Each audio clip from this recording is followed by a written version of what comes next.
Well, today we have a very exciting sneak peek here.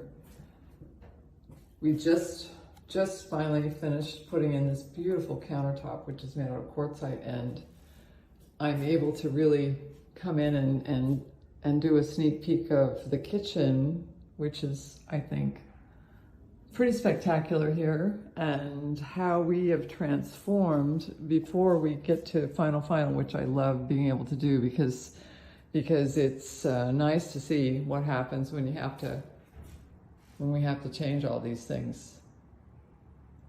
So I just absolutely love seeing a kitchen take its transformation after we knock down walls and got the countertop with an overhang, so there are stools here, and it's just very, very exciting to see how this room completely opened up, and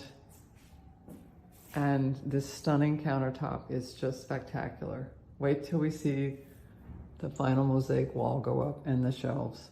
Can't wait. So, ciao for now.